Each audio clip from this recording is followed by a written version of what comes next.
میں اس نتیجے پہ پہنچا ہوں کہ جو ٹائم انسان بچاتا ہے نا آرام کے لیے، اس ٹائم میں بے پناہ سستی اسے گھیر لیتی ہے۔ ہم چھوٹے ہوتے تھے بچپن میں، اسکول سے ایک چھٹی کرتے تھے پھر دوسری کرنے کو بھی دل کرتا تھا، دوسری کرتے تھے پھر تیسری کرنے کو بھی دل کرتا تھا۔ گاڑی اسی کا نام ہے جو چلتی رہے، ڈیوٹی اسی کا نام ہے جو ہمیشہ کی جائے۔ زندگی میں مسلسل جد و جہد کریں گے، مسلسل کام کریں گے، اس کا نتیجہ یہ نکلے گا کہ آپ محسوس کریں گے کہ آپ کا وجود جو ہے وہ بڑی صلاحیتوں والا ہے، وہ بیکار نہیں ہے۔ مسلسل کام۔ آپ انبیاء کرام علیہ السلام کی زندگی دیکھیں، صحابہ کی زندگیاں دیکھیں، اہل بیت کی دیکھیں، اولیاء اللہ کی دیکھیں، بزرگان دین کی دیکھیں، آپ دیکھیں کہ انہوں نے کام کتنا بڑا کیا ہے۔ ہم کبھی ان کو پڑھتے ہیں تو حیران ہو جاتے ہیں کہ یار اتنے مختصر وقت میں اتنا زیادہ کام تو ممکن ہی نہیں۔ اعلیٰ حضرت رحمۃ اللہ علیہ نے 1000 کتاب لکھ دی، امام بخاری نے پوری دنیا میں گھوم کر احادیث جمع کر کے ایک جگہ پہ اکٹھی کر دی، اور پھر اصول وضع کر دیے حدیث پاک کے کہ حدیث کس طرح قبول کی جائے گی، پھر اس میں فرق کر دیا کہ صحیح کون سی ہے، متواتر کون سی ہے، حسن کون سی ہے، ضعیف کون سی ہے، موضوع ہو تو پھر اس کے قاعدے کیا ہیں۔ اتنا کام بزرگوں نے کر دیا۔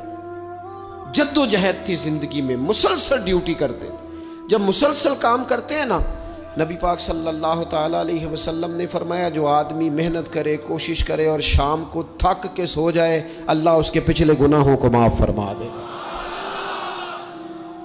تو چلتے رہیں، جد و جہد کریں، ہمت کریں، کوشش کریں۔ کبھی کبھی یوں ہوتا ہے کہ انسان سمجھتا ہے کہ میں نے کوشش تو کی تھی لیکن یار یہ میرے کوشش کرنے سے کوئی نتیجہ نہیں نکلا۔ عارف رومی رحمۃ اللہ علیہ فرماتے ہیں کہ ایک شہر ایسا تھا جس میں ایک بیماری بار بار حملہ کرتی تھی، تو 3-4 پہاڑیاں ایک دوسرے کے اوپر تھیں، اکٹھے پہاڑ بنے ہوئے تھے، اس کے اوپر وہ جڑی بوٹی تھی جس سے اس بیماری کا علاج ہوتا تھا۔ تو کئی حکیموں نے بتایا کہ اگر وہ جڑی بوٹی حاصل کر لی جائے تو تمہارے شہر کے لوگ صحت یاب ہو سکتے ہیں، پر وہ 4 پہاڑیاں اوپر نیچے، اور پھر ڈھلان بڑی سیدھی تھی، جو پیر رکھتا پھسل جاتا، کوئی جرت ہی نہ کرتا اوپر جانے کی، لیکن لوگ بیمار تھے، تکلیف میں تھے۔ بالآخر ایک شخص نے ارادہ کیا کہ کب تک لوگوں کو بیماری سے سسکتے، تڑپتے، مرتے دیکھتا رہوں گا۔ اس نے کلاڑا اٹھایا، ہتھوڑا اٹھایا، پہاڑ کاٹنا شروع کیا کہ میں سیڑھیاں بناؤں گا اوپر جانے کے لیے۔ فرماتے ہیں کہ وہ پہاڑ کاٹ رہا تھا تو جو قریب آتے تھے نا وہ اسے کہتے تھے پاگل ہو گیا تو اکیلا بندہ کیسے پہاڑ کاٹے گا، بیوقوف ہے، چھوڑ دے۔ اس نے کہا یار تم ساتھ نہیں چل سکتے تو حوصلہ شکنی تو نہ کرو، مجھے کچھ کرنے تو دو۔ سالوں لگ گئے، ایک پہاڑ کاٹ کے سیڑھیاں بنائی اس نے، پھر دوسرا پہاڑ شروع کیا، پھر سالوں لگ گئے، اور 2 پہاڑ کاٹے تھے، بڑھاپا آ گیا، بیمار ہو گیا، موت کا وقت آ گیا۔ اب چونکہ سیڑھیاں بن گئی تھی تو 2 پہاڑ کٹ گئے تھے، وہاں تک لوگ آنے جانے لگے تھے۔ این اس وقت جب وہ دنیا سے جا رہا تھا پھر بھی کچھ لوگ حوصلہ شکنی کر رہے تھے، اسے کہہ رہے تھے خدا کے بندے کیا نتیجہ نکلا۔ کچھ لوگوں کی ڈیوٹی ہوتی ہے اپوزیشن کا کردار ادا کرنا، وہ ہر موقع پر حوصلہ شکنی کرتے۔ اب اس پر آخری وقت آ گیا ہے، باوجود اس کے کچھ لوگوں نے جا کے کہا کیا نتیجہ نکلا جی، تیرے اوپر موت کا وقت آ گیا ہے، تو اوپر تک تو جا نہیں سکا، فائدہ کیا ہوا؟ وہ کہنے لگا بیوقوفو تمہیں پتہ ہی نہیں میں کامیاب ہو کے جا رہا ہوں۔ انہوں نے کہا کس طرح؟ کہنے لگا میں نے آدھا سفر آسان کر دیا ہے، اب جو میرے بعد آئے گا نا اسے 0 سے نہیں شروع کرنا پڑے گا، میں نے آدھا سفر اس کے لیے آسان کر دیا۔ وہ تیسرے پہاڑ سے شروع کرے گا، 2 کاٹے گا تو جڑی بوٹی تک پہنچ جائے گا، لوگوں کو شفا ہونے لگے گی اللہ کے فضل سے۔ ہم پتہ کیا کرتے ہیں، بالخصوص میرے وطن کا رواج یہ ہے کہ لوگ آدھا سفر بھی آسان کرنے کو تیار نہیں، وہ کہتے نہیں سارا ہی فلانا کرے گا۔ جتنے انبیاء دنیا میں آئے نا میرے دوستوں وہ سارے کامیاب گئے، لیکن کسی کے ساتھ 4 امتی، کسی کے ساتھ 10، کسی کے ساتھ 100، کسی کے ساتھ 200، لیکن نبی کامیاب گئے۔ کیوں؟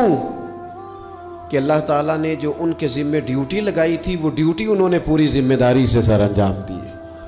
اس ڈیوٹی میں انہوں نے کبھی کوئی کمی دکھائی تو اپنی زندگی میں جد و جہد کریں، کام کریں، بیٹھ کر صرف بات نہ کریں، تنقید نہ کریں، بیٹھ کر صرف منصوبہ بندی نہ کریں۔ اور میرے ملک میں بالخصوص یہ کام ہوتا ہے، تبصرے کرو، چینل کھولو، تنقید کرو، اندر کی خبر لے کے آؤ، کوئی کہانی سناؤ، کوئی نئی سٹوری بناؤ، لیکن کام نہ کرو۔ بڑی خوبصورت بات کی شاعر نے، اس نے کہا شکوائے ظلمت شب سے تو کہیں بہتر تھا، اپنے حصے کی کوئی شمع جلاتے جاتے۔ لوگ تعلیم نہیں حاصل کر رہے تو بھئی آپ ایک بچے کا خرچ اٹھا لیں، کسی غریب کا آپ اسے پڑھا دیں، ایک بندہ تو آپ کی وجہ سے تعلیم یافتہ ہو جائے۔ لوگوں کو کھانا نہیں مل رہا، بھوکوں مر گئے لوگ، حکومتیں کچھ نہیں کر رہی، آپ 10 بندوں کی ذمہ داری اٹھا لیں، آپ غریبوں کو دیکھ لیں، 10 لوگوں کے گھر میں آپ کھانا پہنچانا شروع کریں۔ اور یہ ہوتا رہا ہے، لوگ یہ کام کرتے رہے، یہ ڈیوٹیاں ہمارے بزرگوں نے سر انجام دی ہیں، 2 کر کے، 4 کر کے، 6 کر کے انہوں نے کام کیا ہے۔ اپنی ذمہ داری کا احساس کریں، مسلسل کام کریں، مسلسل جد و جہد کریں، مسلسل ڈیوٹی کریں۔ اور پھر میری تیسری گزارش آپ سے یہ ہے کہ جس طرح آپ اپنے اپنے گھر میں آپ کی ذمہ داریاں ہوتی ہیں، اور اگر آپ ذمہ داری ادا نہیں نہ کرتے تو احتجاج ہوتا ہے۔ ماں کو ٹائم نہیں دیتے تو ماں بھی احتجاج کرتی ہے، گھر والی کو ٹائم نہیں دیتے تو وہ بھی احتجاج کرتی ہے، دوستوں کو وقت نہیں دیتے تو وہ بھی اس کا شکوہ کرتے ہیں۔ تو آپ کے ذمے جتنی بھی ذمہ داریاں ہیں، آپ پڑھاتے ہیں، کلاس میں وقت پہ نہیں آتے تو اس کا اظہار کیا جاتا ہے۔ ہم نے اپنے اپنے ذمے جو ذمہ داریاں لی ہیں پوری کرتے ہیں۔ میں آج آپ کو یہ پیغام دینا چاہتا ہوں، ایک ایک ڈیوٹی دین کی بھی اپنے ذمے لیں، ایک ایک ڈیوٹی، ایک کام اپنے ذمے لے لیں۔ آپ اپنے اپنے علاقے کی مسجد میں جھاڑو دینے کی ڈیوٹی لے لیں۔ آپ یہ ذمہ داری لے لیں کہ مجھ سے کچھ نہیں ہو سکتا تو میں ہفتے کے بعد مسجد میں جاؤں گا اور قرآن مجید کو میں صاف کر کے، جھاڑ پونچھ کے، ترتیب کے ساتھ مرتب کروں گا۔ مجھے اگر ناظرہ قرآن مجید ٹھیک پڑھنا آتا ہے تو میں 10-11 بچوں کا روز سبق سنوں گا، آگے پڑھاؤں گا۔